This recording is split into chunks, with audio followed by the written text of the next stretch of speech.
Welcome friends, বকেয়া DA সংক্রান্ত একটি সংবাদপত্রের প্রতিবেদন। দেখুন কি বলা হয়েছে। শুরু হলো অবসরপ্রাপ্ত সরকারি কর্মীদের বকেয়া ডিএ দেওয়া। সরকারি কর্মচারীদের দীর্ঘদিনের দাবির প্রেক্ষিতে অবশেষে বকেয়া ডিএ বা মহার্ঘ ভাতা দেওয়া শুরু করল রাজ্য সরকার।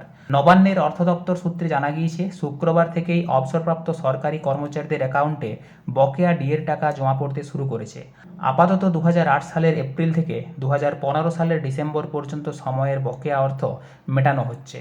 তবে বর্তমানে কর্মরত সরকারি কর্মচারীরা এখনও সেই টাকা পাননি। এর ফলে স্বাভাবিকভাবেই প্রশ্ন উঠছে, কর্মরত সরকারি কর্মচারীদের বকেয়া ডিএ কবে দেওয়া হবে?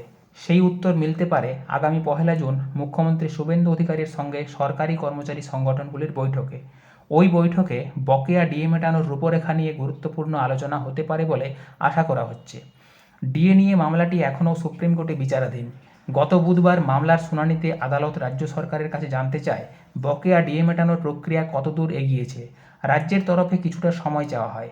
একই সঙ্গে কর্মচারী সংগঠনগুলিও আদালতকে জানায়, মুখ্যমন্ত্রীর সঙ্গে বৈঠকের দিন নির্ধারিত হয়েছে। সেই কারণেই মামলার পরবর্তী শুনানি জুলাই মাসের তৃতীয় সপ্তাহ পর্যন্ত পিছিয়ে দেওয়া হয়েছে। আদালত রাজ্য সরকারকে একটি স্ট্যাটাস রিপোর্ট জমা দেওয়ার নির্দেশও দিয়েছে। অবসরপ্রাপ্ত কর্মীদের টাকা দেওয়া শুরু হওয়ায় কর্মচারী মহলের একাংশ আশাবাদী হলেও এখনও ক্ষোভ রয়ে গিয়েছে বহু কর্মরত কর্মচারীর মধ্যে।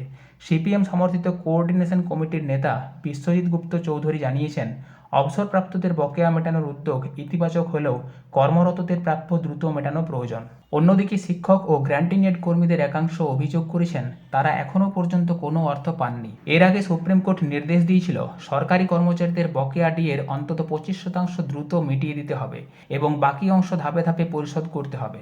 সেই নির্দেশ বাস্তবায়নের জন্য একটি কমিটিও গঠন করা হয়েছিল। তবে বর্তমানে যে অর্থ দেওয়া হচ্ছে তা ওই 25% অংশ কিনা তা এখনও পরিষ্কার নয়। দীর্ঘদিন ধরে ডিএ ইস্যু রাজ্য রাজনীতির অন্যতম বড় বিতর্ক। কেন্দ্রীয় হারে ডিএর দাবিতে আন্দোলন, আদালতে মামলা এবং সরকারের বিরুদ্ধে আদালত অবমাননার অভিযোগ, সব মিলিয়ে বিষয়টি এখন অত্যন্ত গুরুত্বপূর্ণ পর্যায়ে পৌঁছেছে। তাই 1 জুনের বৈঠকের দিকেই এখন তাকিয়ে রয়েছেন হাজার হাজার সরকারি কর্মচারী ও অবসরপ্রাপ্তরা।